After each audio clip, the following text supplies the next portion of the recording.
नमस्कार दोस्तों, आप सभी का फिर से स्वागत है। तो आज की कड़ी में हम एक नया टॉपिक लेकर आए हैं और उस टॉपिक का एक इंट्रोडक्टरी पार्ट देखते हैं और किस तरह से क्वेश्चन बन सकते हैं इसके बारे में हम लोग डिस्कस करेंगे। तो सब्जी भाजी देख के लग गया होगा कि कुछ ना कुछ खाने पीने की बात ही चलेगी। खाने पीने की बात है तो आज का हमारा टॉपिक है एक्चुअल में पोषण। वास्तव में पोषण है क्या, है ना, न्यूट्रिशन, है ना। हम लोग जो न्यूट्रिशन ले रहे हैं वो एक्चुअल में है क्या चीज़, इन सब चीज़ों के बारे में थोड़ा सा समझते हैं।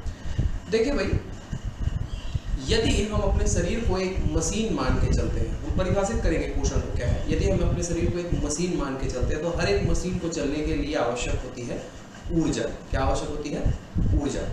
ठीक है।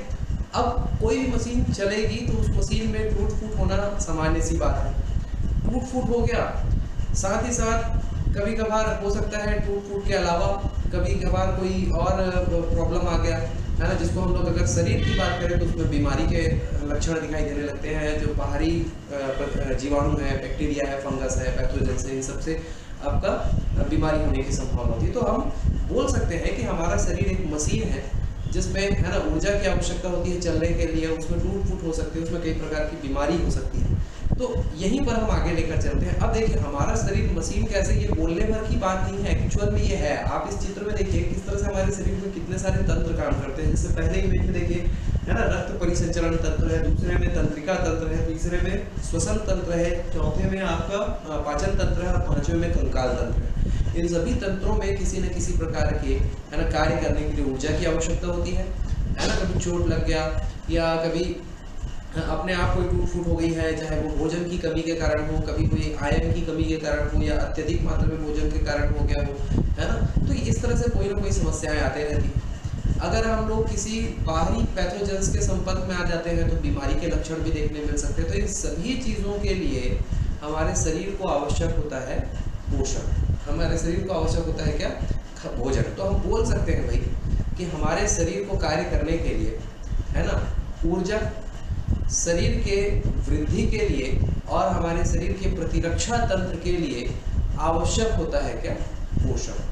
ठीक, इस सिंपल से शब्दों के साथ हम लोग इसको इस तरह से परिभाषित कर सकते हैं। तो ये तो रहा हमारे पोषण के बारे में। चलिए बात आगे बढ़ाते हैं और पोषण के अंतर्गत हम लोग क्या क्या ले सकते हैं इसके बारे में चर्चा करते हैं वैज्ञानिक तरीके से। चलिए, एक प्रश्न आप लोगों के लिए ये रहा कि निम्न में से कौन पोषण का भाग नहीं है। आपके पास ये आपके 6 ऑप्शन दिखाई दे रहे हैं पॉइंट्स, और इन्हीं पॉइंट्स को हमको ऑप्शन बनाना है। तो मानव शरीर में कार्बोहाइड्रेट, प्रोटीन, वसा, खनिज, विटामिन और जल, ये सभी के सभी पोषण के भाग होते हैं। जबकि प्रश्न पूछा गया कि कौन सा भाग नहीं है, तो सभी के सभी भाग हैं, तो उत्तर हो जाएगा डी, इनमें से कोई नहीं। तो चलिए शुरुआत करते हैं इन्हीं के बारे में, छोटी छोटी बातें जो कि हमारे एग्जाम में क्वेश्चन बन के आ जाती हैं। तो चलिए, है ना, शुरू करते हैं। तो ये प्रश्न आप लोग याद रखिएगा, इस प्रश्न में आपका सारे कंटेंट कवर हो जाते हैं। चलिए शुरू करते हैं। जब भी हम लोग कुछ, है ना, देखते हैं तो उसकी इकाई की बात चलती है। हम लोग यहाँ पर कार्बोहाइड्रेट, प्रोटीन और वसा की इकाइयों से संबंधित जो प्रश्न आ सकते हैं आपके एग्जाम में, कॉम्पिटिटिव एग्जाम में, उसके बारे में हम लोग थोड़ा डिस्कस कर लेते हैं। अब बात उठती है इकाई क्या है। जैसे आपने घर बनते देखा होगा, तो घर की अगर इकाई क्या है बात करेंगे तो घर की इकाई है ईंट, है ना, पत्थर है, गिट्टी है, सीमेंट है, छड़ है। कपड़े की अगर हम बात करें तो कपड़े की इकाई क्या हो जाएगी? धागा, है ना। इसी प्रकार से जो हमारे पास कार्बोहाइड्रेट, प्रोटीन और वसा है, ये होते हैं वृहद अणु, मैक्रोमोलिक्यूल्स। और इन मैक्रोमोलिक्यूल्स को यूनिट यानी कि इनकी इकाई में, इनके छोटे रूप में तोड़ने की आवश्यकता क्यों होती है और कहाँ पर होती है, ये भी समझ लेते हैं। देखिए भाई, ये जो इकाई है, यदि हम बात करेंगे कार्बोहाइड्रेट की, तो कार्बोहाइड्रेट के बारे में आप लोगों ने कई बार सुना होगा, है ना, ग्लूकोज सुना होगा, ग्लूकोज, फ्रक्टोज, गैलेक्टोज, ये सारी चीज़ें सुने होंगे। इन सब के बारे में भी चर्चा कर लेंगे। तो कार्बोहाइड्रेट की इकाई है ग्लूकोज, फ्रक्टोज, गैलेक्टोज। प्रोटीन की इकाई है एमिनो एसिड। अब तक टोटल 20 प्रकार के एमिनो एसिड खोजे जा चुके हैं, है ना, वैधानिक मतलब लीगल तरीके से। अभी और एक दो खोजे जा चुके हैं, लेकिन उसके बारे में अभी तक कोई भी रिसर्च पेपर में पब्लिश नहीं हुआ है। तो हम 20 लेकर चलेंगे। वसा की अगर बात करें तो ये आपका ग्लिसरॉल और, है ना, फैटी एसिड से मिलकर बना होता है। तो ये इनकी इकाइयाँ हैं, ये आप लोग याद रखेंगे। कार्बोहाइड्रेट की इकाई क्या है ये याद रखेंगे, है ना। प्रोटीन की इकाई क्या है ये भी याद रखेंगे, और फैट की इकाई क्या है ये भी याद रखेंगे। अब इनमें से क्वेश्चन किस प्रकार से बनेगा, चलिए देख लेते हैं। पोषण की बात करें तो मैंने अभी कहा है कि ये सभी के सभी कैसे हैं, मैक्रोमोलिक्यूल्स हैं। कौन? कार्बोहाइड्रेट, प्रोटीन और आपका वसा ये बड़े बृहद अणु है। यानी कि यदि मानव शरीर में इसको डायरेक्ट लिया जाए बृहद अणु के फॉर्म पे, तो मानव शरीर इसका उपयोग नहीं कर पाएगा। तो इसका जो उपयोग करने लायक, इसको जो बनाता है, वो है हमारे शरीर का पाचन तंत्र। कैसे? अब आप देख रहे हो कार्बोहाइड्रेट, प्रोटीन और वसा जो है ना, इनको पाचन की प्रक्रिया में बृहद अणु को सूक्ष्म अणु में तोड़ा जाता है, और सूक्ष्म अणु से जब तोड़ के हमारे शरीर के अंदर इसको अवशोषित कर लिया जाता है, तो अवशोषित करके फिर से इसको संग्रहित किया जाता है किसके फॉर्म में? वापस बृहद अणु के फॉर्म में। मतलब बृहद अणु के रूप में हमने लिया, फिर उसको सूक्ष्म अणु में तोड़ा, उसके बाद अपने शरीर में फिर बृहद अणु के तौर पे स्टोर कर लिया। ठीक, ये तो ठीक वही बात हो गई है कि हमने खेत से निकाला है चना, चने से बनाया है चना, बृहद अणु हो गया, उससे बनाया हमने बेसन, है ना, वो सूक्ष्म अणु हो गए, और बेसन से हमने फिर बना लिया है मिक्सचर, है ना, तो मिक्सचर को हमने अभी स्टोर करके रख लिया। तो मतलब बृहद अणु से सूक्ष्म अणु, सूक्ष्म अणु से फिर से बृहद अणु, यही काम हमारे शरीर में भी चलता है। और ये काम कौन करता है? पाचन तंत्र करता है। अब सूक्ष्म अणु कौन कौन से, ये तो आपको पता चल ही गए, अभी थोड़ी देर पहले हम लोगों ने देखा है सभी के बारे में। तो चलिए आगे बढ़ाते हैं टॉपिक को। अब देखिए, अब जो अभी हम लोग हाल ही में पेपर देखें महिला एवं बाल विकास के बारे में, है ना, पर जो महिला सुपरवाइजर के बारे में, तो वहाँ पे हर जगह पोषण की चर्चा चलती है, और खासकर बच्चों के पोषण की बात चलती है, कुपोषण की बात चलती है। वहाँ ये जरूरी क्यों हो जाता है? तो आपको एक प्रश्न और पूछा जा सकता है, अगर वैज्ञानिक दृष्टि से पूछा जाए, तो पाचन के स्तर क्या क्या होते हैं? तो सबसे पहले तो होता है पाचन में हम खाने को खाते हैं, खाने का मुंह के अंदर रखते हैं, तो वो है अंतर्ग्रहण, इजेशन। खाने के बाद जब वो हमारे आमाशय तक पहुंचता है, तो उसका शुरू होता है पाचन, डाइजेशन। पाचन होने के बाद वो जो हमारी छोटी आंत में पहुंचता है, तो छोटी आंत में उसका होता है अवशोषण, एब्जॉर्प्शन। अवशोषण होने के बाद रक्त परिसंचरण तंत्र, यानी ब्लड के माध्यम से शरीर के जिन जिन भागों में हमको न्यूट्रिशन की आवश्यकता है वहां पर पहुंच जाता है, और वहां पर होता है स्वांगीकरण, स्वयं के अंग में उसका अंगीकरण होता है, किसका? पोषक तत्वों का, यानी ग्लूकोज, फ्रक्टोज, है ना, galactose, amino acid, glycerol, fatty acid, इन सभी का। ये हुआ एब्जॉर्प्शन। और है ना, अंत में जो होता है, जो बचे हुए वेस्ट मटेरियल है, उसमें होता है बहिष्करण। तो ये तो हुई बात। इन सभी के ऊपर सेपरेट टॉपिक है, आप हमारे बायोलॉजी वाले प्लेलिस्ट पे जा करके इन सारे वीडियोस का, है ना, एक बार अध्ययन कर सकते हैं, जो बायोलॉजी से संबंधित है, न्यूट्रिशन। अगला वीडियो ठीक इसके बाद ही हम लोग बीमारियों के ऊपर डालेंगे, है ना, विटामिन के ऊपर भी डालेंगे, मिनरल्स के ऊपर भी डालेंगे। तो चलिए शुरू करते हैं, आगे देखते हैं भाई। अब इसमें से सबसे इंपॉर्टेंट क्या हो जाता है? पाचन और अवशोषण। भाई बच्चों की बात चल रही है, तो बच्चों के लिए वही है ना भाई, ऐसा भोजन जो सुपाच्य हो, जल्दी पच जाए, जल्दी उनके शरीर में अवशोषित होकर के उनको खेलने के लिए, वृद्धि के लिए, उनको मरम्मत के लिए, है ना, जो चोट लग गई है ये, साथ ही साथ उनको जो बाहरी बीमारियां हो रही हैं, जब भी बच्चा पैदा होता है तो वो स्वस्थ शरीर होता है, उसको बाहरी दुनिया में जितने भी पैथोजेंस होते हैं, बीमारी जनित जो आपके वातावरण में, उनको कोई भी लेना देना नहीं होता है। लेकिन जैसे जैसे वो उनके संपर्क में आते हैं, तो उनको सर्दी है, खांसी है ना, छोटी छोटी बीमारियां होती चली जाती हैं। उनसे लड़ने के लिए भी हमको क्या है? पोषण की आवश्यकता है, और जितना जल्दी शरीर अवशोषित करेगा पोषक तत्वों को, उतना ही जल्दी उनका जो है रक्षा होगा, प्रतिरक्षा होगी। चलिए यहीं से आगे बढ़ते हैं, और हम बात करते हैं कार्बोहाइड्रेट के बारे में, बृहद अणु के बारे में। कार्बोहाइड्रेट के बारे में पहले बात कर लेते हैं। अब कैसे क्वेश्चन बनेगा, देखिए कार्बोहाइड्रेट एक्चुअल में मिलता कहाँ से?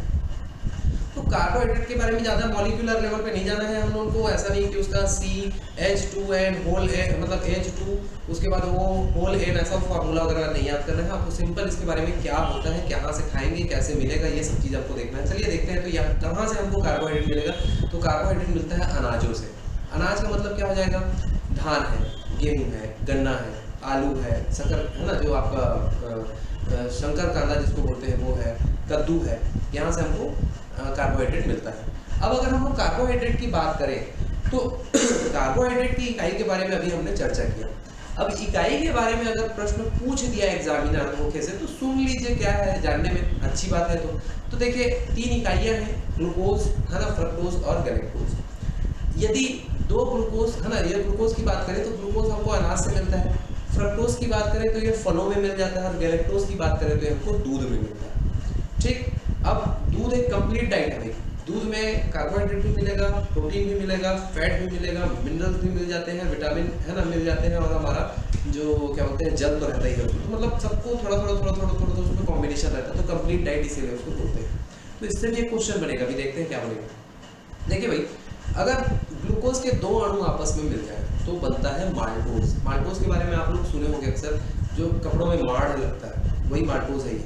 तो भाई ये माल्टोज है, ग्लूकोज, दो ग्लूकोज के मिलने से बना है माल्टोज। इसी तरह से कई ग्लूकोज मिलते हैं तो बनता है कार्बोहाइड्रेट, है ना। अगर पौधों में है तो इसको हम लोग स्टार्च बोल देते हैं, और हमारे शरीर के अंदर इसको हम लोग ग्लाइकोजन बोल देते हैं। बात करते हैं दूसरा, यदि ग्लूकोज और फ्रक्टोज आपस में मिल जाए तो बनता है सुक्रोज। ये हमारे फलों में, खासकर गन्ने में तो मिलता ही है सुक्रोज।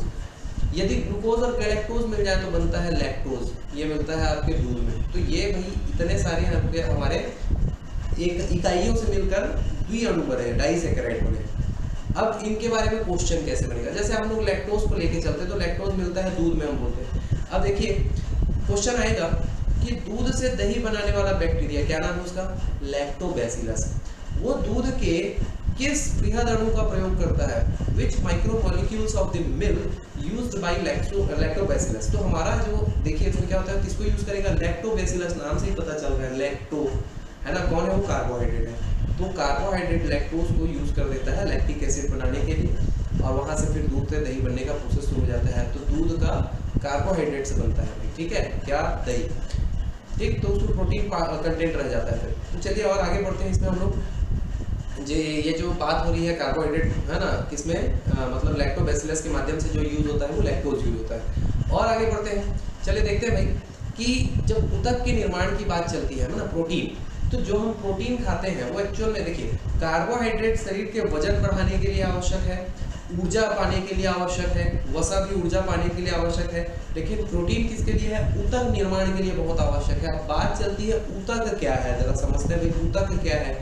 तो इसको भी समझ लीजिए, शरीर की सबसे छोटी इकाई कहलाती है कोशिका। एक कोशिकाएं, कई कोशिकाएं मिलकर बनाती हैं टिश्यू, ऊतक। कई ऊतक मिलकर बनाते हैं अंग, जैसे जीभ एक अंग है, जीभ में हम लोग ले सकते हैं अलग अलग टिश्यू। जैसे एक जीभ की बात करें तो जीभ के निचले हिस्से में हमको, है ना, नमकीन है, कड़वाहट है ना, ये इधर नमकीन पर होता है, ऊपर कड़वाहट होता है, सबसे पीछे साइड में होता है। तो इस तरह से अलग अलग सेक्शन बटे हुए हैं जीभ के अंदर, तो वो टिश्यू का सेक्शन होता है। कई टिश्यू जो अलग अलग स्वाद को चखते हैं वो एक साथ मिल करके जीभ बना दिए हैं, अंग बना दिए हैं। कई अंग जैसे कि अमाशय है, जीभ है ना, यकृत है, पेंक्रियाज है, अग्नाशय है, बड़ी आंत है, छोटी आंत है, ये सभी मिलकर के अंग तंत्र बनाते हैं। और कई अंग तंत्र जैसे श्वसन तंत्र, पाचन तंत्र, कंकाल तंत्र, ये सारे मिलकर के आपस में बनाते हैं शरीर, बॉडी। तो हम बात कर रहे हैं भाई यहाँ पर ऊतक की, हमारी बात किससे चल रही है, ऊतक या टिश्यू के निर्माण का काम कौन करता है, प्रोटीन। यानी बच्चे जितना ज़्यादा प्रोटीन का सेवन करेंगे तो उनका वृद्धि जो होता है, शरीर का ग्रोथ होता है वो उतना ही ज़्यादा होता है। ये हुई बात प्रोटीन की, ठीक। अब देखिए प्रोटीन से क्वेश्चन कैसे बन सकते हैं, जरा समझते हैं। देखिए प्रोटीन का सबसे बड़ा स्रोत होता है दलहन, जो दाल हम लोग खाते हैं, दलहन। और सबसे ज़्यादा दाल की बात करें तो सोयाबीन में मिलता है प्रोटीन। आप लोगों को एक प्रश्न पूछा जाएगा कि जो गेहूं का आटा है वो गूंदना बहुत आसान होता है एज कम्पेयर जो है हम लोग चावल आटे की बात करें तो गेहूं के आटे को गूंदना आसान इसलिए होता है क्योंकि प्रोटीन होते हैं फाइब्रस, उसमें रेसे होते हैं और रेसों के कारण ये आटा आसानी से चिपक जाता है एक दूसरे से और गूंदना बड़ा आसान हो जाता है। तो गेहूं में अगर कोई प्रोटीन पाया जाता है, आपसे पूछा जाए तो उसका नाम याद रखिएगा ग्लूटीन। कौन सा प्रोटीन पाया जाता है, ग्लूटीन। इसी प्रकार से अगर हम बात करें दूध में भी प्रोटीन मिलता है तो दूध में कौन सा प्रोटीन मिलता है, कैसीन। आप लोग देखे होंगे दूध को जब हल्का गर्म करते जाओगे तो उसका हल्का सा गाढ़ा मतलब जो पीला रंग, हल्का सा धवल रंग ऐसा बोलते हैं उसको, वो मिल जाता है। तो वो किसके कारण होता है, कैसीन प्रोटीन के कारण होता है। तो ये याद रखिएगा सबसे ज़्यादा प्रोटीन कौन से दलहन में, सोयाबीन में। गेहूं में कौन सा प्रोटीन, ग्लूटीन में। और दूध में कौन सा प्रोटीन, कैसीन होता है। तो ये याद रखिएगा। इसके बाद हम लोग देखते हैं वसा से रिलेटेड कैसा क्वेश्चन आ जाएगा। चलिए हम लोग बच्चों के ही पोषण से संबंधित बात करते हैं। फॉर एग्जाम्पल यदि हमको बच्चे को किसी कारणवश बाहर का दूध पिलाना पड़ रहा है तो आपके पास 4 चित्र दिखाई दे रहे हैं। आप किसका है ना दूध सुटेबल समझेंगे बच्चों को देने के लिए। एक है भैंस, गाय, है ना, एक है भेड़ और एक है बकरी। तो भाई जाहिर सी बात है जिस दूध में वसा की मात्रा, फैट की मात्रा कम होगी वो बच्चों के लिए ज़्यादा सुपाच्य होगा, या जिनको डाइजेशन का प्रॉब्लम होता है उनके लिए ज़्यादा अच्छा रहेगा। अब आप लोग इसका उत्तर एक सिंपल सा ग्राफ देख के बताएंगे जिसमें मैंने दूध में वसा की मात्रा या परसेंट के फॉर्म पे लिख दी है। चलिए ये देखिए, आप देख रहे हो कि सबसे ज़्यादा वसा आपको दिखाई दे रहा है सिर्फ में भेड़ के और सबसे कम है बकरी के में। यानी कि यदि बच्चों के लिए या आपके पाचन तंत्र में अगर कोई खराबी है तब अगर दूध अगर देना है, सुपाच्य दूध देना है जो तुरंत पच जाए, वो कौन सा दूध है, बकरी का दूध है। चलिए भाई, ये तो आप लोग यहाँ तक देख लिए। तो हमने कार्बोहाइड्रेट से रिलेटेड 3-4 पॉइंट देखे जो क्वेश्चन बना देंगे, है ना। वसा से रिलेटेड हम लोगों ने एक क्वेश्चन देख लिया जो क्वेश्चन बन सकता है। इसके बाद हम लोग देख रहे हैं प्रोटीन से रिलेटेड 2-3 क्वेश्चन जो बन सकते थे वो हमने देख लिए। अब इसके बाद जो है अगला सेक्शन जो है हम लोग विटामिन के ऊपर लेंगे। विटामिन में उनको याद करने के लिए बहुत ही बेहतरीन ट्रिक के साथ मैं बता दूंगा आप लोगों को कि भाई वो विटामिन शरीर के किस हिस्से में जाके काम करता है, जिसकी कमी से कौन सी बीमारी होती है। उस बीमारी के लक्षण भी ऐसा बताएंगे कि आप लोगों को याद करने में बड़ा आसानी होगा। तो अगली वीडियो बहुत जल्दी आप लोग को मिल जाएगी, तब तक के लिए नमस्कार।